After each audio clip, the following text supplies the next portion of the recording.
You know, there's a lot of weird videos created by TikTokers that are talking about Airbnb, and I wanted to just show you my reaction to some of these videos and how to prevent some of these situations and what are the solutions that I would do given these circumstances. So this first one is titled, I had to fire my Airbnb cleaner yesterday. So let's talk about it. I had to fire my Airbnb cleaner yesterday and find a new Airbnb cleaner in one day. Here's the story. We had 4 Airbnb guests checking in on Saturday. One of them had called me and said that she did not have clean sheets on her bed and there were old nasty towels on the floor still. Because this is a cleaning thing, I tried to call my cleaner with 3 calls and 2 texts. Nothing. Because I want to be really good with communication with my guests, I took it upon myself and I went to the Airbnb, took the dirty linen, came back in 2 hours, made the bed, made everything perfect. The guest was perfectly fine. I'm just thinking that maybe it's a day that my cleaner took off. No worries. Come Sunday, I contact her 5 more times. Nothing. And come Monday,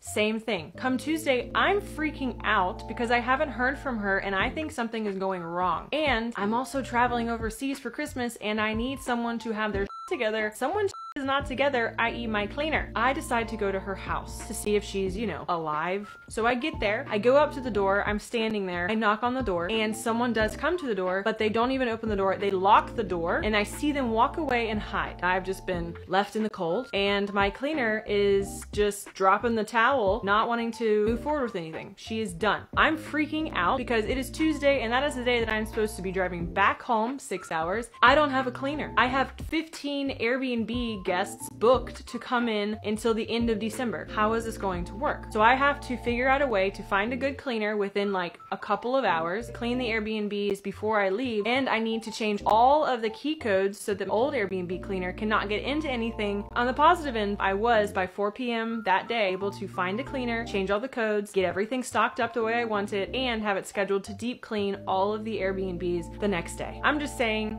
shows happen. Get yourself a reliable cleaner. I'm okay. I'm all right. Wow.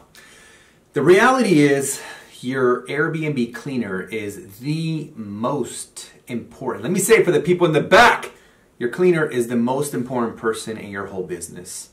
You need to have someone who's professional, reliable, shows up on time, finishes the properties on time, because guess what? You often have same-day guests checking in. Now, I don't know the situation with this cleaner. I don't know if she got sick, if somebody died.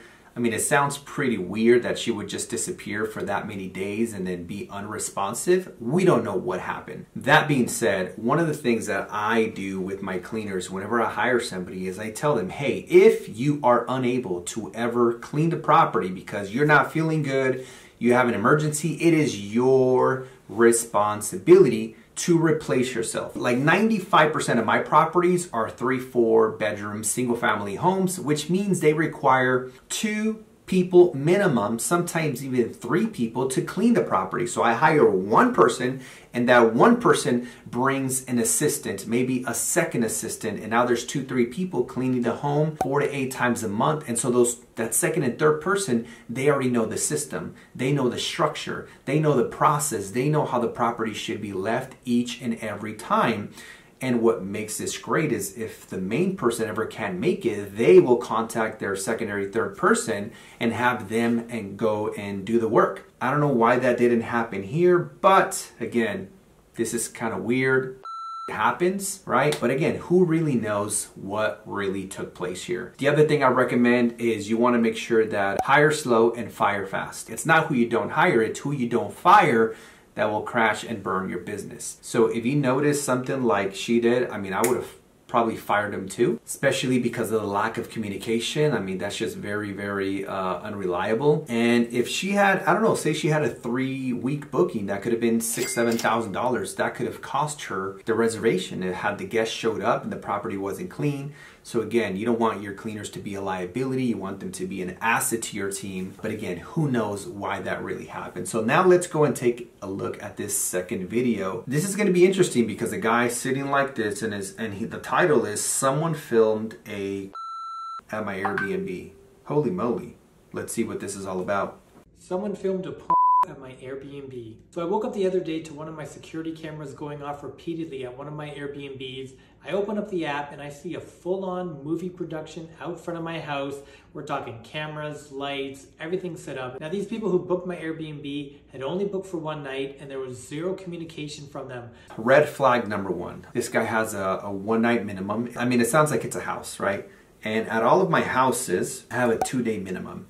Because anytime somebody wants to do something random like this, that is not good for you or the neighborhood or your property or the bed sheets, you want to have a 2-night minimum. That deters, most of the time, not 100%, people who want to do shady stuff like this, or people who want to throw a party, because now they got to pay for 2 nights. If they only wanted to really throw a party or film a now it's like, damn, now we got to pay a second night. That's more taxes, more occupancy, more TOT, transient occupancy taxes. The cost drastically goes up. So that's one of the first things I would do to prevent situations like this.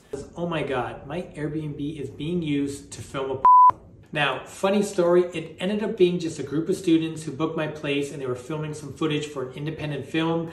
Now, my Airbnb properties specifically say you can't use them for commercial use like photography or video. So I could have charged these guests an extra $500 for breaking that policy. But I had my cleaners go through, everything was spotless, they left the place in good shape, there was zero damage done. So in the end, I didn't end up charging them that extra $500, but I'm curious, what would you have done in that situation? Let me know in the comments down below. Interesting. So, okay, so it turns out it was just a group of students that were doing some film. I get these bookings all the time and requests where college students are part of a film project and they need somewhere to film, and they might as well just book a Airbnb where they don't stay there, they just use it for 2 to 4 hours for their film project, and then they're pretty much up and out of there. But like I said, one of the ways that you deter people who want to do shady stuff or who want to throw a party in your houses is set up a 2-day minimum at the minimum.